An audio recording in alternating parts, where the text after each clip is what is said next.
नमस्कार. आजच्या भागामध्ये आपण पाहणार आहेत श्री रंगनाथ महाराज परभणीकर गुरुजी यांची अध्यात्म मार्गातील वाटचालीची सुरुवात.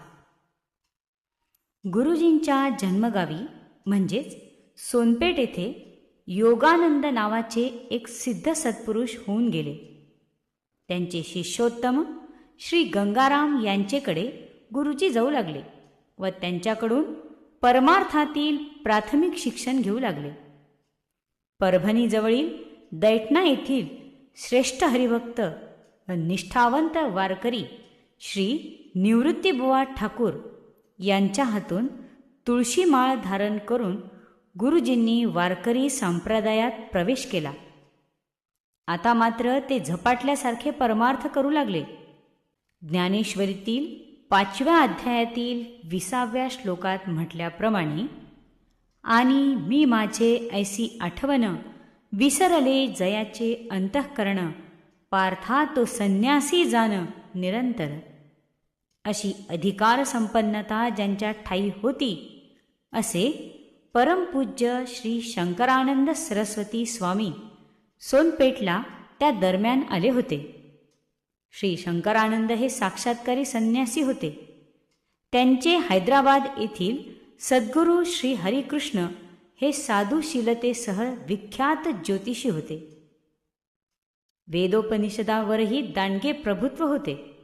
अशा भक्ती, ज्ञान, योगसंपन्न संन्याशाच्या चरणप्रांती बसून गुरुजींनी विचारसागर व वृत्ती प्रभाकर या गूढ तत्वज्ञानदर्शक ग्रंथांचा अभ्यास केला. गुरुजींची अध्यात्म जाणून घेण्याची भूक मोठी होती. महापुरुषांची दृष्टी अत्यंत द्रष्टी असते. त्यामुळेच पुढे गुरुजींच्या हातून मोठे भगवत कार्य घडणार याची श्री शंकरानंद स्वामींना जाणीव झाली असावी. म्हणूनच पुनवेहुनी चतुर्दशी जेवढे उणेपण शशी एवढ्या अपूर्णतेची पूर्णता साधण्यासाठी व शास्त्राचा यथार्थ आणि भावार्थ बोध जाणून घेण्यासाठी गुरुजींना त्यांनी आळंदीस जाण्यास सांगितले. अध्यात्मज्ञानाशिवाय अन्य ज्ञान म्हणजे अज्ञानच होय याची गुरुजींना जाणीव करून देत आळंदीला श्री साखरे महाराजांच्या साधकाश्रमी जाण्यास सांगितले. गुरुजींना मात्र आता अलंकापुरी जाण्याची ओढ लागली होती. गुरुजींनी आळंदीला जाण्याचा एकीकडे निश्चय केला तर दुसरीकडे घरामध्ये त्यांच्याकडे लग्न करण्याचा आग्रह वाढू लागला. गुरुजींनी लग्न करावे यासाठी अनेकांकडून त्यांना समजावले जाऊ लागले, पण उलट गुरुजींनीच या लग्नाला नम्रपणे नकार देऊन अध्यात्मासाठी अधिकाधिक वेळ मागितला. आळंदीला जाणे तर निश्चित होतेच, पण गुरुच्या आज्ञेने त्यांनी प्रथम काशीला जाण्याचा निर्णय घेतला. काशीमध्ये राहून प्रथम संस्कृत भाषा आत्मसात केली.